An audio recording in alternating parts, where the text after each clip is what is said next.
ونعوذ بالله من شرور أنفسنا ومن سيئات أعمالنا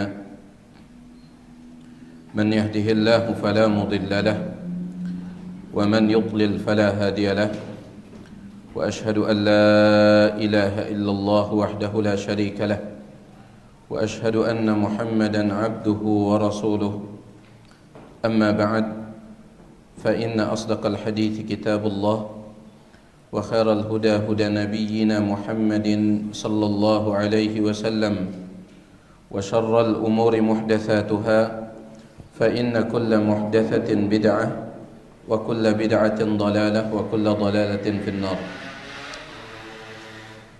Para jemaah sekalian, rahimani wa rahimakumullah.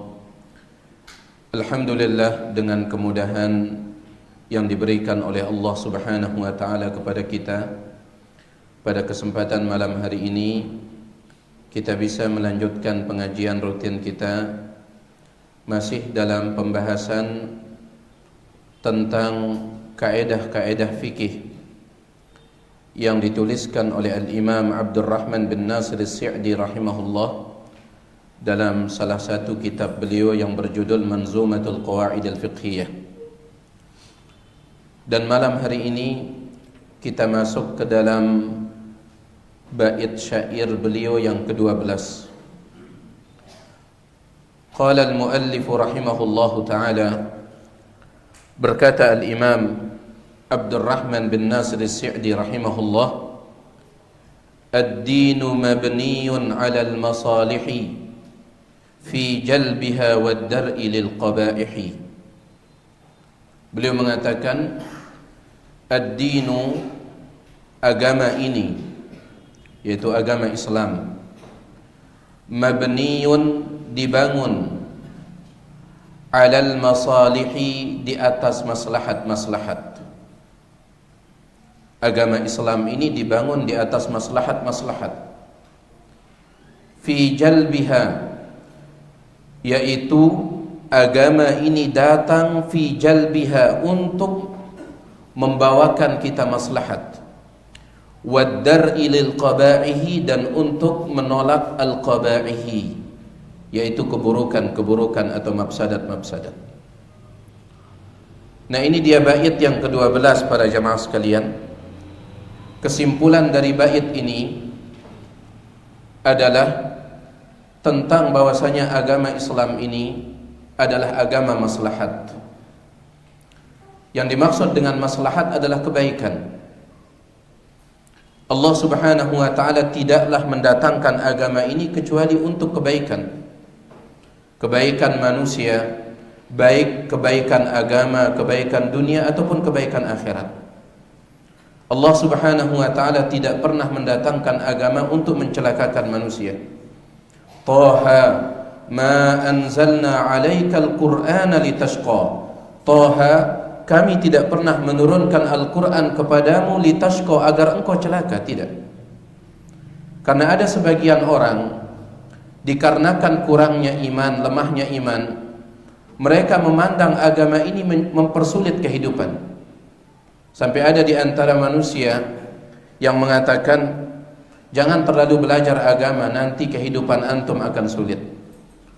Antum kalau belajar agama, yang ini nantinya tidak boleh, yang itu tidak boleh, ini tidak boleh, itu tidak boleh. Kehidupan antum menjadi sulit, dan ini tentunya pandangan yang tidak benar. Agama ini Allah Subhanahu wa ta'ala datangkan membawa maslahat, membawa kebaikan bagi manusia. Para jamaah sekalian yang tiang hormati, kaedah ini, kaedah tentang agama itu datang membawa maslahat dan datang untuk menolak mudarat dan mafsadat. Kaedah ini disepakati oleh para ulama, tidak ada khilaf di kalangan mereka. Bagaimana mereka tidak akan sepakat? Dalilnya terlalu banyak. Di antaranya firman Allah Subhanahu wa ta'ala di dalam surah Al-A'raf, ketika Allah menjelaskan tentang Nabi Muhammad sallallahu alaihi wasallam. Allah Subhanahu wa ta'ala berfirman, wa yuhillu lahumut thayyibat. Muhammad itu datang untuk menghalalkan bagi mereka yang baik-baik. Ini kan maslahat. Muhammad datang untuk menghalalkan bagi mereka yang baik-baik, maslahat. Wa yuharrimu alaihimul khaba'ith, dan juga untuk mengharamkan atas mereka yang buruk-buruk. Ini kan mafsadat. Ya. Kemudian juga sabda Nabi sallallahu alaihi wasallam dalam hadis yang diriwayatkan oleh Imam Muslim, Nabi alaihi salatu wasallam mengatakan, "Ma min nabiyyin," tidak ada seorang nabi pun, illa dalla ummatahu ala khairin ya'lamuhu lahum, kecuali nabi tersebut pasti menunjukkan umatnya kepada kebaikan yang dia ketahui bagi mereka. Ini maslahat. Wa yuhadziruhum min syarrin ya'lamuhu lahum, dan nabi tersebut pasti memperingatkan umatnya dari keburukan yang ia ketahui untuk mereka. Ini mudarat dan mafsadat. Ya. Kesimpulannya, sekali lagi, agama ini dibangun di atas maslahat, dan juga dibangun untuk menolak apa? Mafsadat. Para jamaah sekalian, ulama menjelaskan antara maslahat dan mafsadat itu ada 5 keadaan. Antara maslahat dan mafsadat ada 5 keadaan. Keadaan yang pertama, ada perkara-perkara yang mengandung maslahat murni, kebaikan murni, maka jelas ini akan diperintahkan oleh agama, akan disyariatkan oleh agama. Tidak ada mudarat di dalamnya, murni kebaikan. Contohnya adalah tauhid. Antum cari keburukan di dalam tauhid, tidak ada. Tauhid ini merupakan maslahat yang paling maslahat. Makanya dia menjadi perintah Allah yang paling besar. Dikatakan oleh Syekh Muhammad bin Abdul Wahhab dalam kitabnya Thalathatul Usul, wa a'zamu ma amara Allah bihi tauhid, dan yang paling besar yang Allah perintahkan adalah tauhid. Kenapa? Karena dia maslahat yang paling besar. Dia maslahat paling besar.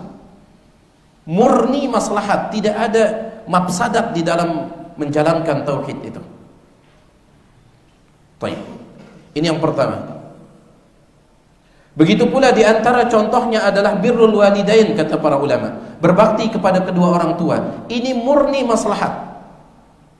Murni maslahat. Maslahat bagi diri kita sebagai anak, maslahat untuk orang tua kita, maslahat untuk agama kita, maslahat untuk dunia kita, maslahat untuk akhirat kita. Birrul walidain, berbakti kepada kedua orang tua, murni maslahat, 100% maslahat. Maka pasti diperintahkan oleh agama. Ini yang pertama. Ada perkara-perkara yang tidak mengandung mafsadat sama sekali, murni maslahat.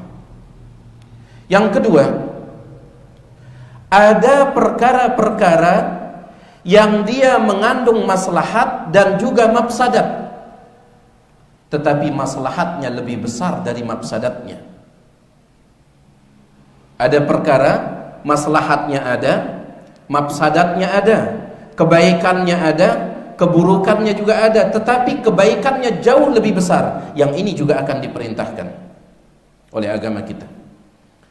Di antara contohnya misalkan berjihad, berperang di jalan Allah. Ada tidak mafsadatnya? Apa mafsadatnya? Meninggal, terbunuh. Tetapi di balik mafsadat terbunuh itu ada maslahat yang sangat besar.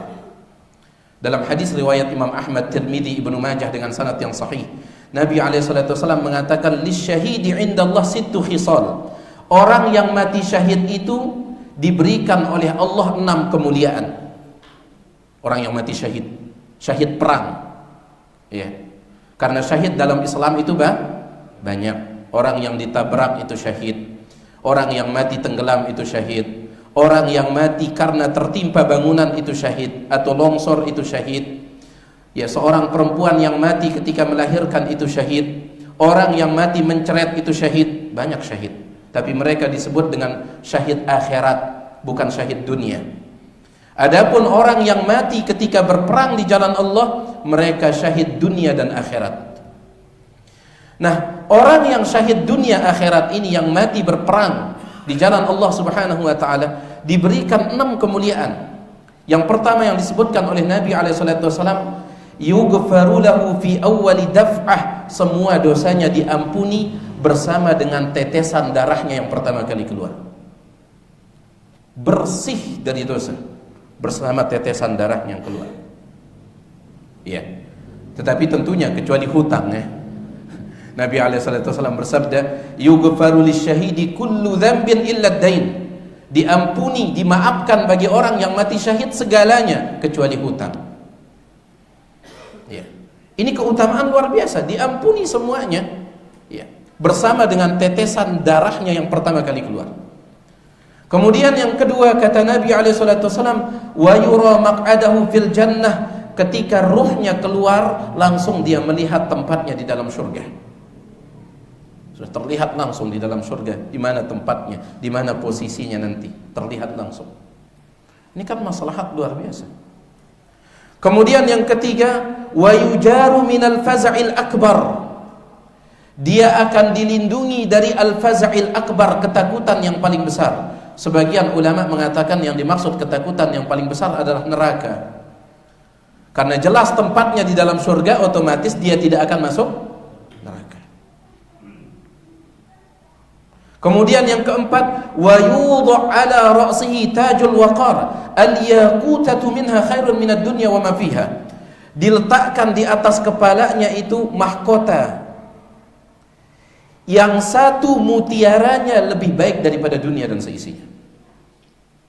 Ya, mahkota yang tersusun dari banyak mutiara, satu mutiaranya itu lebih baik daripada dunia dan seisinya.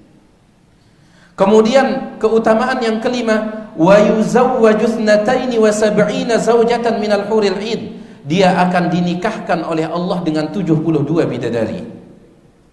72 nunggu. Ya, subhanallah. Kemudian yang keenam kata Nabi SAW, wa yushaffa'u fi sab'ina min ahlihi, dan dia akan diberikan izin untuk memberikan syafaat kepada 70 keluarganya. Ada mafsadatnya mati ketika perang, tapi antum lihat maslahatnya. Mana mafsadat ini dibandingkan maslahat yang besar? Makanya jihad di jalan Allah disyariatkan. Ya, meskipun ada mafsadatnya, tetapi maslahatnya jauh lebih besar. Contoh lain misalkan khitan, sunat. Ya, kan anak-anak kita khitan, dia kita sunat. Ada tidak mafsadatnya? Apa mafsadatnya? Sakit. Mafsadatnya sakit, tapi maslahatnya luar biasa. Di antara maslahatnya adalah supaya tidak berkumpul najis di ujung kemaluannya. Yang berkumpulnya najis itu nanti akan membatalkan sholatnya. Maslahat apa yang lebih besar daripada ini? Menjaga sahnya ibadah sholat yang merupakan rukun terbesar setelah 2 kalimat syahadat, rukun terbesar dalam Islam setelah 2 kalimat syahadat. Para ulama mengatakan anak kecil kalau tidak dikhitan, maka nanti ketika dia kencing, sisa najis itu terkumpul di ujung kemaluannya, sehingga itu bisa membatalkan sholatnya nanti kalau dia dewasa. Baik. Contoh lain perkara yang mengandung maslahat dan mafsadat tetapi maslahatnya lebih besar, poligami. Baik, poligami. Mafsadatnya apa? Istri antum nangis. Istri antum nangis, ngambek dan seterusnya. Tapi maslahatnya besar. Apa maslahatnya? Antum baca buku Ustaz kita, Ustaz Dr. Piranda, Poligami Sejuta Makna. Baca saja itu ya, gak usah kita perincikan. Ya, taib. Ala kulli hal. Yang kedua itu ada perkara yang mengandung maslahat dan mafsadat, hanya saja maslahatnya lebih besar, kebaikannya lebih besar daripada mafsadatnya. Perkara yang seperti ini diperintahkan juga oleh agama. Perintahkan juga. Yang ketiga, ada perkara yang mengandung mafsadat murni, tidak ada maslahat sama sekali. Yang ini jelas diharamkan oleh agama. Ya, diharamkan oleh agama. Di antara contohnya adalah syirik. Syirik ini tidak ada maslahat sedikit pun di dalamnya. Kemudian juga uququl walidain, durhaka kepada kedua orang tua. Tidak ada maslahat sedikit pun di dalamnya. Makanya para ulama mengatakan belum ada ceritanya ada anak yang durhaka kemudian hidupnya bahagia, belum ada. Antum cari di dalam sejarah orang yang durhaka kepada orang tuanya kemudian hidupnya bahagia, enggak ada. Kenapa? Karena dia berada di bawah bayang-bayang kemurkaan Allah Subhanahu wa taala. Nabi SAW bersabda, ridallah fi ridal walidain. Ridhonya Allah bergantung pada ridhonya kedua orang tua, wa sakhatullah fi sakhatil walidain, dan marahnya Allah tergantung marahnya kedua orang tua. Gimana dia akan bahagia? Dia selalu di bawah bayang-bayang marahnya Allah. Gak ada maslahat sama sekali di dalam uququl walidain, durhaka sama orang tua, gak ada. Maka jelas diharamkan. Perkara yang keempat adalah ada perkara yang mengandung maslahat dan mafsadat, tetapi mafsadatnya lebih besar dari maslahatnya. Kalau yang tadi maslahatnya yang lebih besar, makanya diperintahkan. Adapun yang keempat ini mafsadatnya yang lebih besar daripada maslahatnya, keburukannya lebih besar dari kebaikannya, maka diharamkan meskipun ada kebaikannya, ada manfaatnya, tetap diharamkan. Kenapa? Karena keburukannya, mafsadatnya, kerusakannya lebih besar. Di antara contohnya, para jemaah sekalian, apa yang Allah sebut dalam Al-Quran, yaitu tentang khamr dan judi. Khamr dan judi, mau judinya judi offline ataupun online. Allah Subhanahu wa taala berfirman, wa yas'alunaka 'anil khamri wal maisir. Mereka bertanya kepadamu tentang khamr dan judi. Qul fihima ithmun kabirun wa manafi'u linnas. Katakanlah di dalam khamr dan judi itu terdapat dosa yang besar, tetapi ada juga manafi', manfaat-manfaat bagi manusia. Ada manfaatnya. Ya. Cuman sebelum Allah menyebut manfaat-manfaat bagi manusia, Allah lebih dahulu menyebut ismun kabirun, dosa yang besar. Ada manfaatnya. Misalkan di antara manfaat judi, kalau seandainya menang, ya bisa untuk bayar setoran motor, setoran mobil bisa. Kalau seandainya menang. Tetapi mafsadatnya jauh lebih besar. Mafsadatnya jauh lebih besar. Di antara mafsadatnya adalah mungkin dia menang di awal, tetapi ujung-ujungnya dia akan hancur. Karena dikatakan oleh para ulama yang namanya judi itu, karakter judi adalah ketika menang membuat ketagihan, ketika kalah akan membuat permusuhan dan kebencian. Ini karakter judi. Ketika menang membuat ketagihan, makanya nggak mau berhenti. Syekh Muhammad Rashid Ridha, salah seorang ulama Mesir, ya, yang Syekh Albani rahimahullah pernah berguru kepada beliau. Syekh Muhammad Rashid Ridha di dalam kitab beliau Tafsirul Manar, beliau menyebutkan, dulu kami mengenal ada seorang laki-laki yang dia memiliki uang sebanyak 3 juta junaih Mesir, mata uang Mesir junaih 3 juta, kalau dirupiahkan sekitar 1 miliar lebih. Dia memiliki uang sekitar 1 miliar. Ya, akan tetapi syaitan terus menggodanya untuk berjudi, akhirnya dia pun mulai berjudi. Pertama kali berjudi dia menang. Ya. Berapa jumlah yang dia menang? Sekitar 300-an juta lebih satu malam. Akhirnya dia tidak mau berhenti sampai habis yang 1 miliar itu. Kata beliau, dan dia mati dalam keadaan kelaparan. Miskin, hilang semuanya, mati dalam keadaan kelaparan. Ada mafsadat. Makanya Allah Subhanahu wa taala meskipun ada manfaat di dalam khamr, ada manfaat di dalam judi, tetapi Allah mengatakan wa ithmuhuma akbaru min naf'ihima, dosa keduanya lebih besar dari manfaatnya, makanya dilarang, makanya diharamkan. Dosa keduanya lebih besar daripada manfaatnya. Ya. Nah, ini dia perkara yang keempat. Ada perkara yang memiliki maslahat, manfaat, tetapi juga memiliki mafsadat, dan ternyata mafsadatnya lebih besar, makanya diharamkan. Sedangkan yang kelima, meskipun Ibnul Qayyim rahimahullah tidak menyetujui yang kelima ini dalam kitab beliau Miftah Daris Sa'adah, tapi banyak para ulama yang menyebutkannya. Ada perkara yang mengandung maslahat dan mafsadat maslahat dan mafsadatnya itu sama-sama besar.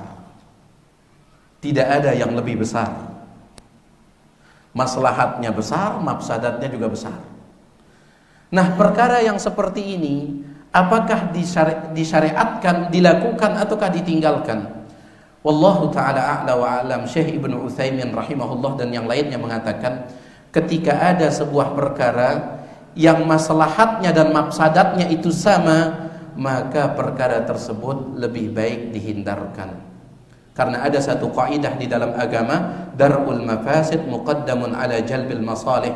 Menolak mafsadat lebih diutamakan daripada mendapatkan maslahat. Ya, menolak mafsadat lebih diutamakan daripada mendapatkan maslahat. Ya. Baik. Itu dia para jamaah sekalian terkait dengan 5 keadaan bertemunya antara maslahat dan mafsadat. Sebelum kita pindah ke kaidah berikutnya yang merupakan perincian dari kaidah ini, Tiang ingin menyampaikan terlebih dahulu, para ulama mengatakan yang menjadi patokan di dalam menghukumi ini maslahat atau mafsadat adalah kaidah-kaidah agama. La ila dzauq, bukan kembali kepada perasaan. Kayaknya ini maslahatnya lebih besar, perasaan. Bukan kembali kepada perasaan. Mohon maaf, di antara yang diberikan contoh oleh Syekh Ibnu Utsaimin rahimahullah, beliau mengatakan sebagian orang yang melakukan perayaan-perayaan yang tidak ada contohnya. Mereka melakukan perayaan-perayaan yang tidak ada syariatnya. Kemudian mereka mengatakan, meskipun tidak ada contohnya ini, tetapi ada maslahatnya. Apa maslahatnya? Kita bisa kumpul-kumpul, silaturahim satu dengan yang lain di dalam acara ini. Ini kan maslahat perasaan ini. Maslahat perasaan. Ya. Mana yang lebih besar? Seandainya betul ada maslahatnya, mana yang lebih besar, maslahatnya atau mafsadatnya? Mafsadatnya. Apa mafsadatnya yang lebih besar itu? Nah, mafsadat apa yang lebih besar daripada menyelisihi Nabi Muhammad sallallahu alaihi wasallam? Allah Subhanahu wa taala berfirman, "Falyahdharil ladzina yukhalifuna an amrihi an tusibahum fitnatun aw yusibahum adzabun alim." Hendaklah takut orang-orang yang menyelisihi Nabi Muhammad sallallahu alaihi wasallam, antusibahum fitnah, karena mereka akan ditimpa oleh fitnah di dunia, au yusibahum adzabun alim, atau mereka akan ditimpa oleh azab yang pedih di akhirat. Mafsadat apa yang lebih besar dari ini? Ya. Mungkin iya, antum bisa bertemu di sini, kita bisa bertemu, kemudian berkumpul, menjalin silaturahim dan seterusnya. Mungkin itu maslahat, tapi mafsadatnya menentang Rasul alaihi salatu wasallam. Mafsadatnya menyelisihi Rasul alaihi salatu wasallam. Oleh karena itu, sekali lagi kembali kepada kaidah agama, bukan kembali kepada perasaan menentukan maslahat dan mafsadat. Sebagian orang kadang mengatakan, ya, sudah, kalau dakwah itu jangan bahas masalah syirik, jangan bahas masalah bidah, karena itu ada mafsadatnya, memecah belah orang. Memecah belah orang. Itu katanya sebagai mafsadatnya. Nah, kita katakan, ya, seandainya betul itu ada mafsadatnya, seandainya betul itu mafsadatnya, seandainya, ya, maka maslahatnya jauh lebih besar, yaitu menegakkan tauhid kepada Allah Subhanahu wa taala dan menegakkan sunnah Nabi alaihi salatu wasallam. Nah, ini dia para jemaah sekalian kaidah kita yang ke-12. Sekali lagi, ad-dinu mabniyun 'alal masalihi. Agama ini dibangun di atas maslahat. Apa maksudnya? Fi jalbiha, yaitu untuk mendatangkan maslahat, manfaat bagi manusia, manfaat agama, manfaat dunia, manfaat akhirat. Wad-dar'i lil qabaihi, wad-dar'i, dan untuk menolak lil qabaihi, keburukan-keburukan atau mafsadat-mafsadat. Di antara perincian kaidah ini adalah kaidah berikutnya. Bait yang ke-13. Dikatakan oleh beliau Al-Imam Abdurrahman bin Nasir As-Sa'di rahimahullah ta'ala, fa in tazaham adadul masalihi yuqaddamul a'la minal masalihi. Kalau tadi bicara maslahat dan sekarang secara khusus beliau berbicara maslahat.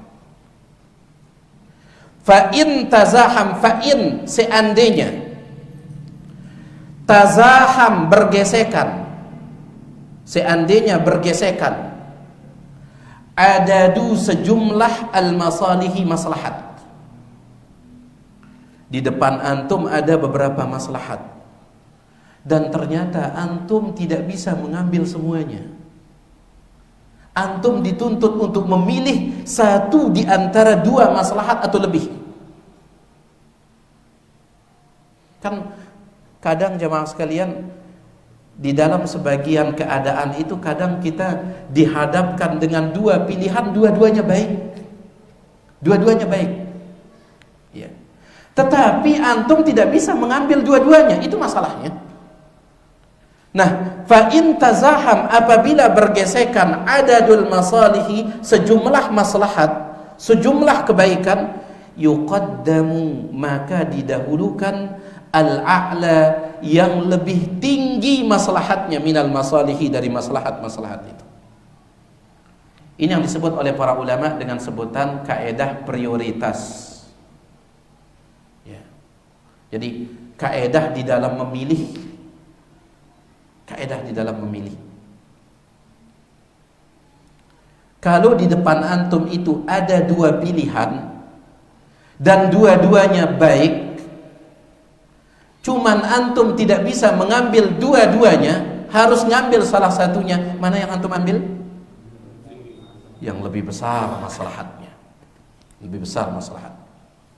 Kalau antum bisa mengambil dua-duanya, mana yang antum ambil? Dua-duanya. Dua-duanya. Ustaz, apa tidak rakus kita kalau ngambil dua-duanya? Silahkan rakus dalam urusan ini. Dikatakan oleh Al-Imam Ibn Al-Jawzi rahimahullah, kanu yuhibbuna jam'a kulli fadilatin. Kanu, dahulu mereka para salaf, sahabat tabi'in, atba'ut tabi'in, dahulu mereka yuhibbun, senang, suka jam'a kulli fadilatin, mengumpulkan semua kebaikan. Nah, kesal. Ya. Ustaz, mana yang lebih baik? Ya.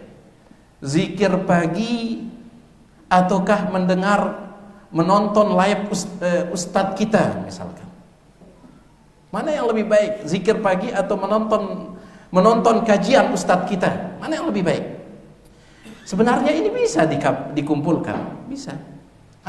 Antum zikir pagi dulu, nanti setelah itu tonton video tersebut. Dan alhamdulillah rata-rata video itu seandainya pun selesai live bisa diputar ulang. Jadi kalau bisa dikumpulkan, jangan dipilih-pilih. Kumpulkan, ambil semuanya kalau bisa. Cuman masalahnya tidak semua keadaan kita bisa mengambil semuanya dari kebaikan itu. Kita harus memilih. Ada dua kebaikan atau tiga kebaikan, antum harus pilih salah satunya. Ambil yang mana? Lebih besar. Ada banyak contoh tentang kaidah ini.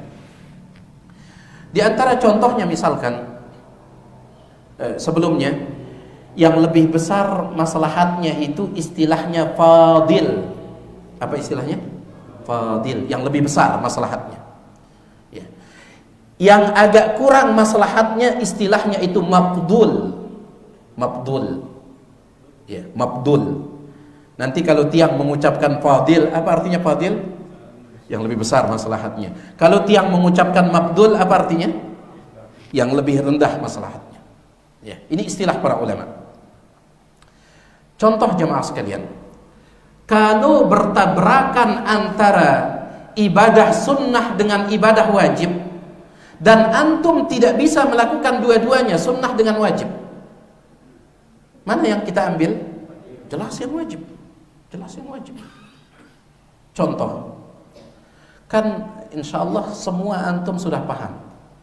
Ketika antum sedang sholat sunnah, Allahu Akbar, sholat sunnah qabliyah, tiba-tiba iqamah dikumandangkan, qamat, iqamah dikumandangkan, antum lanjutkan sholat sunnahnya atau antum putus?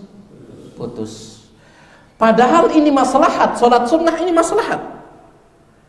Tetapi antum sedang berada pada sebuah keadaan yang antum tidak bisa mengambil dua maslahat, maslahat salat sunnah dan maslahat salat wajib, nggak bisa. Maka di sini kita singkirkan dulu maslahat salat sunnah ini, kita menangkan salat wajibnya. Ya. Jadi kalau antum sedang baru mulai salat sunnah qabliyah, tiba-tiba Allahu Akbar, antum putuskan salat sunnahnya, kemudian bergabung untuk salat wajib. Ya kecuali kalau salat sunnah antum tinggal sedikit. Maka silahkan diselesaikan. Ya sebagaimana yang dipatwakan oleh para ulama kita, di antaranya Syekh Ibnu Utsaimin rahimahullahu taala.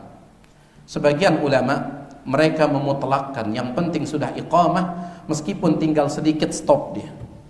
Karena Nabi SAW mengatakan, idza uqimatis shalah, kalau iqamah sudah dikumandangkan, fala salata, tidak boleh lagi ada salat, illal maktubah, kecuali yang wajib. Nabi mengatakan kalau iqamah sudah dikumandangkan, fala salata, tidak boleh lagi ada salat.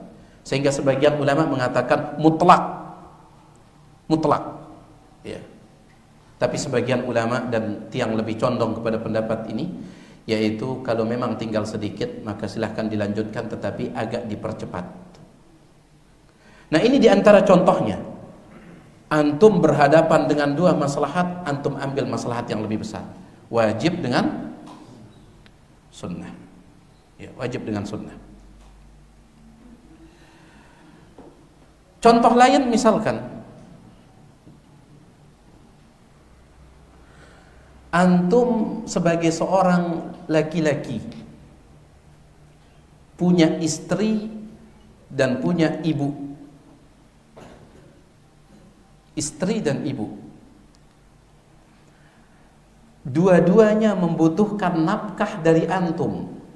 Istri butuh, ibu butuh. Baik. Sedangkan antum hanya bisa mengarahkan nafkah ini ke satu orang saja. Siapa yang antum dahulukan? Ingat ya, masalah hati itu jangan main perasaan. Siapa yang antum dahulukan? Istri atau ibu? Nah, baik, istri yang didahulukan. Kalau secara perasaan, ibu, dia perempuan yang melahirkan saya, membesarkan saya, ini perasaan. Tapi kita punya kaidah agama.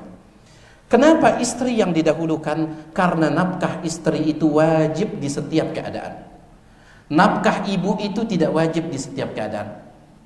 Seandainya antum menikah dengan putrinya presiden, kaya luar biasa, putrinya presiden, antum tetap wajib menafkahinya. Sedangkan seorang ibu wajib dinafkahi kalau ibu itu dalam keadaan susah. Kalau ibu antum kaya, tidak wajib antum menafkahi. Kalau ibu antum kaya. Sedangkan yang ini di setiap keadaan wajib dinafkahi. Istri antum. Ya, dia misalkan jauh lebih kaya daripada antum, misalkan, wajib antum nafkahi. Wajib. Baik.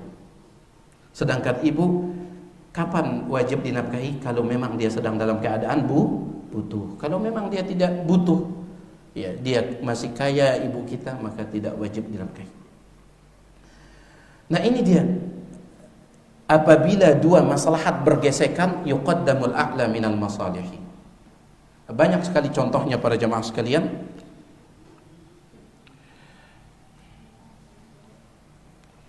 Tetapi ada beberapa keadaan justru yang mafdul. Apa arti mafdul? Ya agak kurang maslahatnya. Ada beberapa keadaan justru yang mafdul didahulukan daripada yang fadil.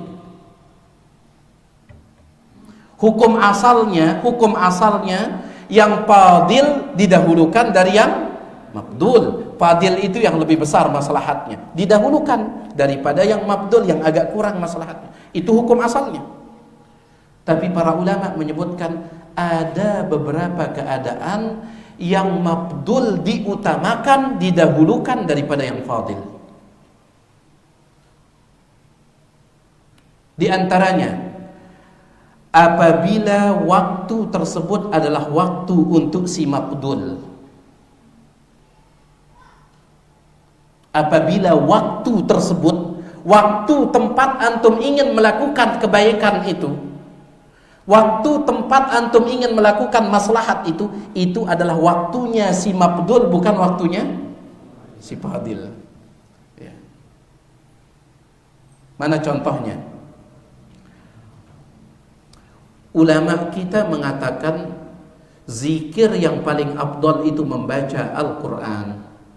Al-Imam Nawawi dalam kitab beliau At-Tibyan fi Adabi Hamalatil Quran, beliau mengatakan bahwasanya sepakat para ulama mazhab kami yaitu Syafi'i mengatakan bahwasanya zikir yang paling afdal membaca Al-Quran, paling afdal membaca Al-Quran. Tapi ketika antum selesai salat, Assalamualaikum warahmatullahi, Assalamualaikum warahmatullahi, apa yang antum baca? Zikir atau langsung ngambil Quran? Ya. Kan baca Quran fadil, zikirnya mafdul. Kenapa antum dahulukan yang mafdul ketimbang fadil? Karena ini waktu untuk si mafdul itu. Jangan selesai salat, Assalamualaikum warahmatullahi, Assalamualaikum warahmatullahi, ya kemudian langsung mengambil mushaf. Alif Lam Mim. Kenapa antum baca mushaf? Kata Ustaz, zikir yang paling afdal baca Quran. Ini tidak tepat. Di sini didahulukan yang mafdul ketimbang yang fadil. Kenapa? Karena ini waktu untuk mafdul. Ya. Makanya para ulama mengatakan, bahkan kalau antum sedang membaca Al-Quran, antum sedang baca Quran, tiba-tiba terdengar suara azan di tempat antum baca Quran itu, di masjid itu, Allahu Akbar, Allahu Akbar. Apa kata para ulama? Hentikan membaca Al-Quran. Kenapa? Karena ini waktu untuk menjawab azan. Ini waktu untuk menjawab azan. Ya. Sekali lagi, membaca Al-Quran itu paling afdol. Zikir paling afdol secara hukum asal. Cuman masalahnya ini waktu untuk yang mafdul itu. Maka utamakan yang mafdul. Kan waktu membaca Al-Quran kan banyak, tetapi waktu menjawab azan terbatas. Bisa tidak antum menjawab azan ketika tidak ada azan? Gak bisa.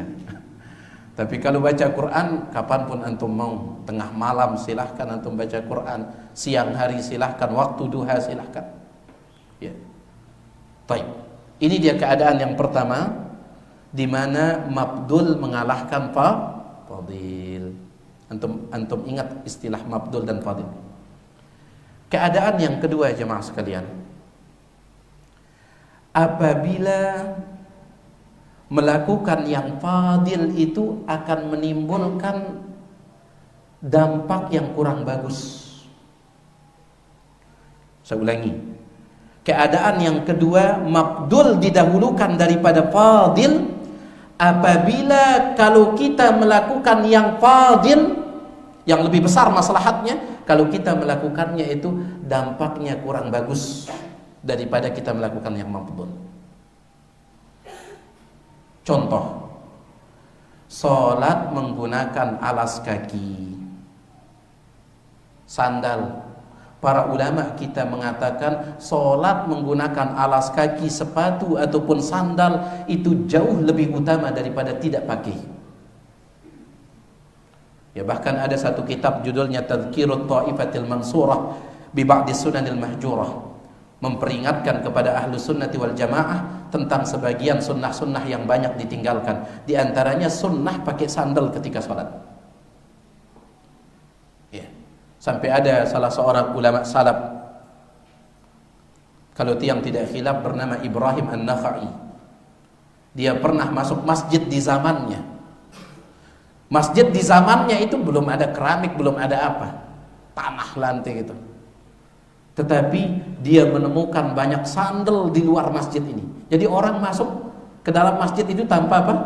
Tanpa sandal. Mereka sholat tanpa sandal. Maka Imam Ibrahim An-Nakhai mengatakan, saya berharap ada seorang pencuri datang dan mengambil sandal mereka semuanya. Saya berharap, kata beliau. Ya, baik. Tapi sekarang jamaah sekalian, sekarang bagaimana antum akan praktekkan yang fadil, sholat pakai sandal ini di masjid zaman ini? Makanya sepakat para ulama di zaman ini, sholat di masjid-masjid yang ada di zaman ini jangan pakai sandal. Dampaknya besar. Iya.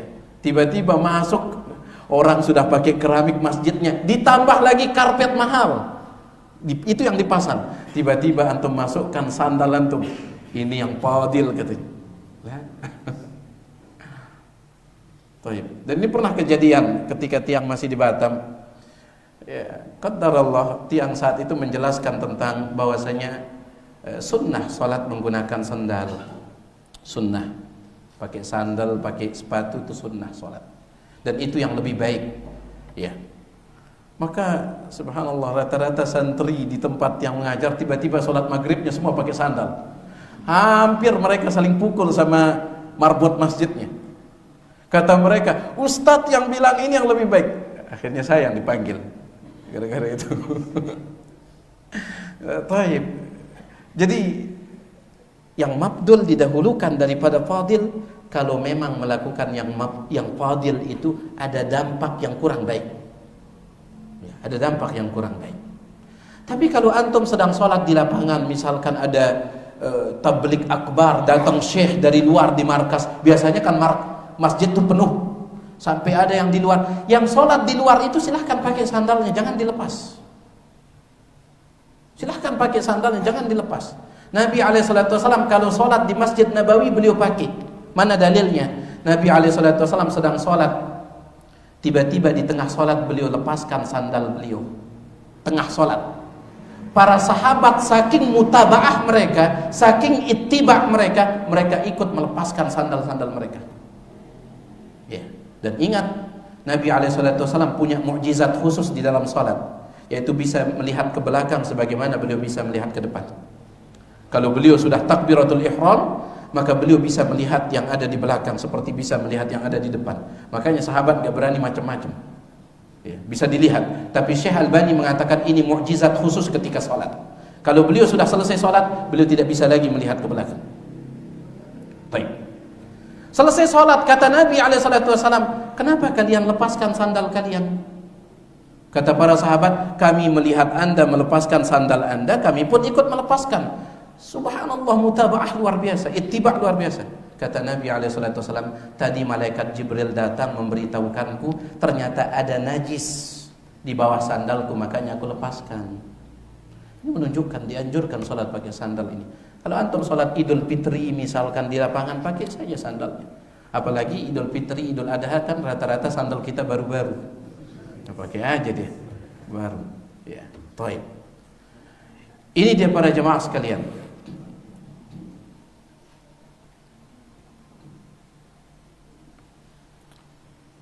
Keadaan yang ketiga, apa? Sudah masuk waktu Isya ya?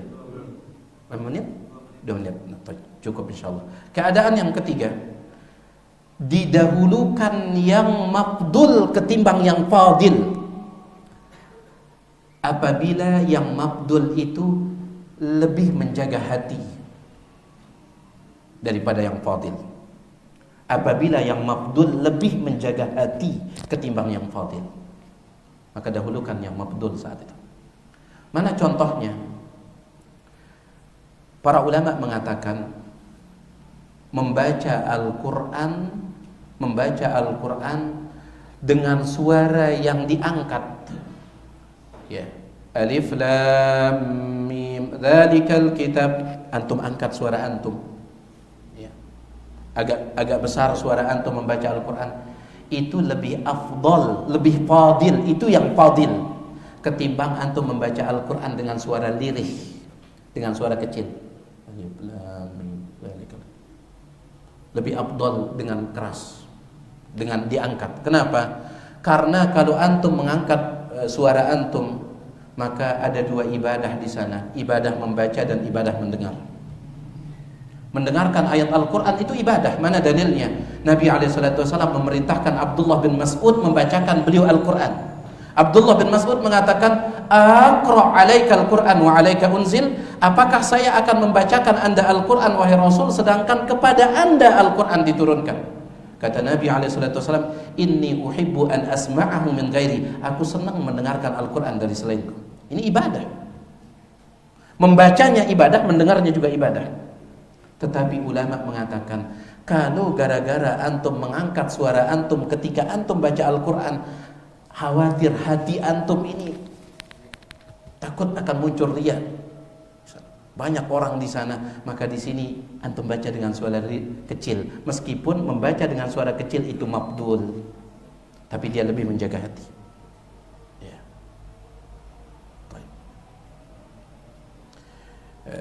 Mudah-mudahan jelas ya. Ini dia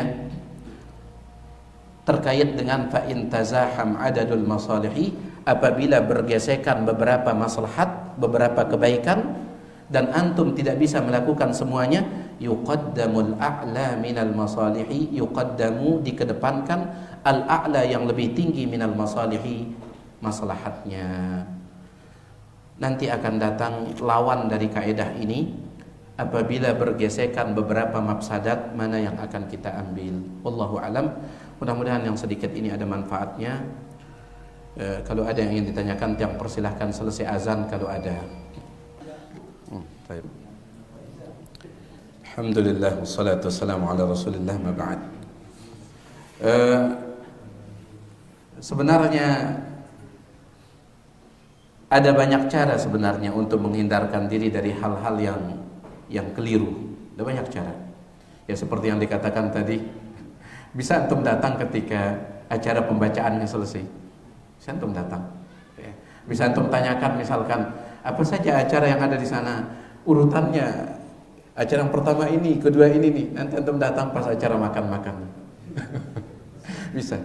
Sama seperti Ustadzun Al-Fadil, Ustadz Dr. Firanda, ya ketika beliau membicarakan tentang masalah undangan pernikahan. Undangan pernikahan ini kan salah satu undangan yang banyak ulama mengatakan wajib untuk dihadiri. Bagaimana kalau undangannya tersebut di sana ada musiknya, ada apanya? Antum datang ketika musiknya selesai. Antum datang ketika musiknya selesai. Ya. Biasanya apabila kaum muslimin melakukan itu, biasanya mendekati waktu azan itu mereka hentikan. Mereka masih menghormati syiar agama Allah. Biasanya seperti itu. Maka antum datang ketika menjelang waktu azan. Di sana antum datang. Antum makan. Makan.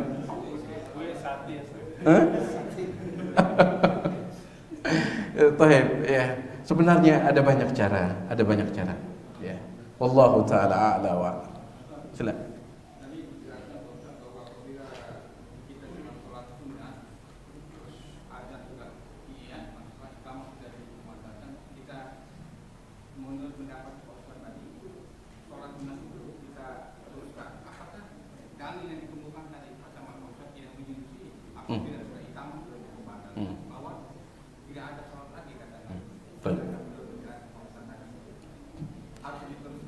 Saya.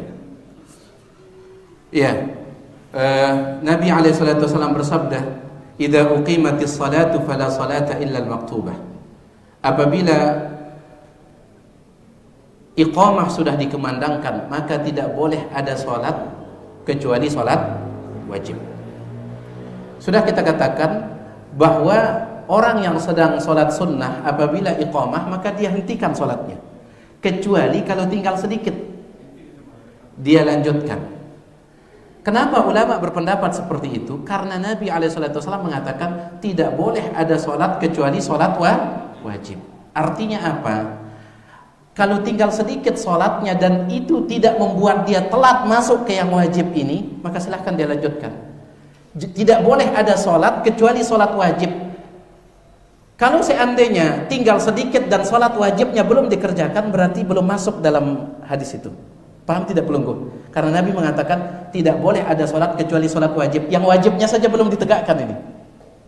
Yang wajibnya belum ditegakkan. Kadang kan imamnya istau meluruskan saf agak lama. Kadang yang wajibnya belum ditegakkan sehingga tidak bertabrakan dia. Ya, wallah. Ya, kalau satu rakaat saya yakin kalau satu rakaat kemudian antum lanjutkan itu imamnya sudah takbiratul ihram. Maka ini putuskan dia. Antum putuskan dia. Ya, dan sering orang bertanya bagaimana cara memutuskannya, apakah kita salam ataukah tidak?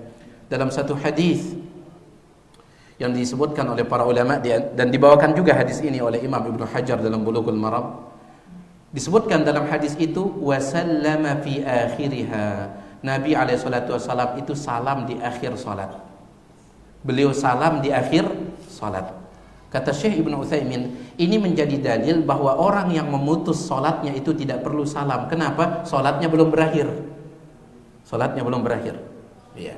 Nabi SAW itu salam di akhir salat. Yang ini belum akhir, berarti dia langsung keluar tanpa salam. Allah Ta'ala a'lam. Masalah tadi jelaskan bahwa nafkah kepada ibu adalah hukumnya wajib. Bagaimana sedangkan kepada ibu tidak diwajibkan? Bagaimana kalau ibu kita dalam keadaan miskin juga?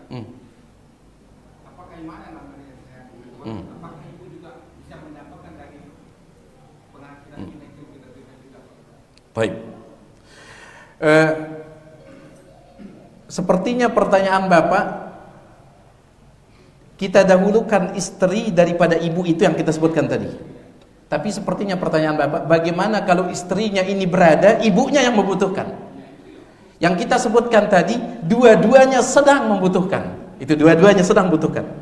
Maka dahulukan istri daripada ibu, dua-duanya sedang membutuhkan. Baik. Ini kalau kita tidak bisa memberikan dua-duanya, hanya satu, maka kita dahulukan istri. Dan ini disebutkan oleh para ulama berdasarkan beberapa dalil. Bagaimana kalau seandainya istrinya berada, sedangkan ibunya yang membutuhkan? Ya di sini dia arahkan kepada ibunya. Diarahkan kepada ibunya. Ya. Yang kita bicarakan tadi itu kalau dua-duanya sedang membutuhkan dan laki-laki ini dia tidak bisa memberikan dua-duanya, salah satunya saja karena sangat terbatas. Kalau bisa dibagi dua, alhamdulillah. Kalau bisa dibagi dua. Kalau bisa dibagi dua, diarahkan kepada istri sebagian, ibu sebagian. Kalau bisa, ya. Wallahu taala a'la wa a'lam. Ya. Silakan. Teruskan mungkin pemuda al-kahfi Ya. memberikan ibunya susu mengambil memeras ketika ibunya sudah tidur. Oh, masyaallah. Anaknya terus meminta nangis-nangis tidak diberikan istrinya. Tapi setelah bangun besoknya berikan. Ya. Masyaallah. Pertanyaan jamaah Baitur Rahim ini tinggi-tinggi ya. Luar biasa. Saya takut kajian ke sini. Subhanallah ya. Bagaimana? Betul, hadisnya sahih riwayat Bukhari Muslim. Hadis yang panjang dari Abdullah bin Umar. Nabi SAW menyebutkan dulu di zaman orang sebelum kalian. Ada 3 orang terjebak dalam goa itu. Singkatnya, salah seorang di antara mereka adalah dia berdoa sambil menyebut baktinya sama ibunya. Ya. Di antara bentuk baktinya itu dia selalu memberikan ibunya itu minum air susu. Suatu hari dia telat pulang, dia dapati ibu dan ayahnya itu sudah ketiduran. Maka dia pun tetap berdiri di samping ibunya memegang susu itu. Anaknya terus menangis minta, tapi tetap dia tidak mau berikan. Harus ibunya yang pertama kali dulu minum atau bapaknya. Bagaimana dengan yang ini? Nabi SAW menceritakan tentang orang dulu. Dan ada dalam pembahasan ilmu usul itu namanya syar'u man qablana, syariat orang sebelum kita. Syariat orang sebelum kita. Apakah syariat orang sebelum kita itu berlaku juga bagi kita? Jawabannya adalah tidak berlaku kalau seandainya tidak sesuai dengan syariat kita. Ini syariat orang dulu. Ya. Tidak lagi berlaku. Contoh misalkan, antum baca surah Yusuf. Di dalam surah Yusuf disebutkan Nabi Yusuf dan saudara-saudaranya bersujud kepada ibu dan bapaknya. Pertanyaannya, apakah boleh kita sekarang sebagai anak sujud kepada orang tua kita? Tidak boleh. Nabi SAW, Mu'az bin Jabal pulang dari Yaman, langsung sujud di hadapan Nabi SAW. Mu'az bin Jabal. Kata Nabi SAW, "Ma hadza ya Mu'az?" Apa-apaan ini wahai Mu'az? Mu'adz bin Jabal mengatakan, "Ya Rasulullah, di negeri Yaman saya melihat orang-orang Nasrani sujud kepada pendeta-pendeta mereka. Anda lebih berhak untuk dapat itu." Kata Nabi SAW, "Lau kuntu amiran ahadan an yasjuda li ahadin la amartul mar'ata an tasjuda li zawjiha." Seandainya boleh, tetapi tidak boleh. Seandainya boleh, saya perintahkan seorang manusia sujud kepada manusia yang lain, saya perintahkan seorang istri sujud kepada suaminya. Tapi tidak boleh. Lah bagaimana dengan kisahnya Nabi Yusuf? Itu syariat terdahulu. Syariat terdahulu. Jelas ini untuk Allah Ta'ala a'lam. Terakhirkah? Kondisi daurat misalnya kita mau langsung sholat, kita sudah merasakan bahwa berpikir bahwa sholat di masjid sudah tamat dari koma. Ternyata ketika sholat wajib itu baru rakaat pertama ternyata baru di koma Di rumah. Nah, di rumah. Jadinya apakah kita batalkan sholat untuk mengajar ya? Di masjid itu. Baik. Kalau bahasa tiang kepundangan, ya. Kepundang baru bangun tidur. Ya. Baik, menyangka sholat sudah selesai, akhirnya sholat di rumah. Tiba-tiba baru 1 rakaat terdengar ini. Iya, antum harus batalkan sholat antum kemudian kejar itu. Kecuali kalau antum sholatnya di rumah itu karena udzur syar'i. Karena udzur syar'i. Mana contohnya? Ketika hujan deras, boleh tidak ke masjid untuk sholat jamaah? Boleh. Antum sholat sendirian di rumah ketika hujan deras, udzur syar'i. Akhirnya antum sholat di rumah, tetapi baru saja antum sholat rakaat pertama, hujannya berhenti. Ketika antum mulai sholat itu sedang hujan deras, di masjid belum iqamah. Antum memilih saya sholat di rumah saja karena ini uzur syar'i. Antum baru 1 rakaat, tiba-tiba hujannya berhenti. Pas hujannya berhenti terdengar iqamah. Antum batalkan atau tidak? Lanjutkan sholatnya. Kenapa? Karena antum sholat di rumah dengan uzur syar'i. Adapun prasangka itu bukan uzur syar'i. Antum menyangka kan? Antum menyangka, batalkan. Ya. Kemudian antum berangkat menuju masjid. Akan juga yang ini sudah iqamah. Yang lain masjid yang lain juga belum gitu. Iya, gitu. Jadinya ya misal kita dengar yang masjid pertama iqamah berarti juga sholat di rumah karena ada terkejar lagi. Antum cari masjid. Ternyata pas ada masjid yang atau musola yang lain baru iqamah gitu. Antum datangi musola yang belum iqamah. Ya. Makanya para ulama mengatakan ada namanya tatabbu'ul jama'at, mencari-cari jamaah salat. Misalkan antum berangkat ke masjid, sesampai di masjid di kampung antum, sesampai di masjid di kampung antum orang sudah selesai jamaah. Ya. Maka para ulama mengatakan seandainya antum tahu ada masjid lain yang sering telat mulai jamaahnya, antum pergi ke sana. Namanya tatabbu'ul jama'at. Tatabbu'ul jama'at. Ya, wallahu taala a'la wa alam. Ini dia apa yang bisa kita sampaikan. Tiang-tiang maaf atas segala kurangan, mudah-mudahan ada manfaatnya. Subhanakallahumma bihamdik asyhadu an la ilaha illa anta astaghfiruka wa atubu ilaik. Assalamualaikum warahmatullahi wabarakatuh.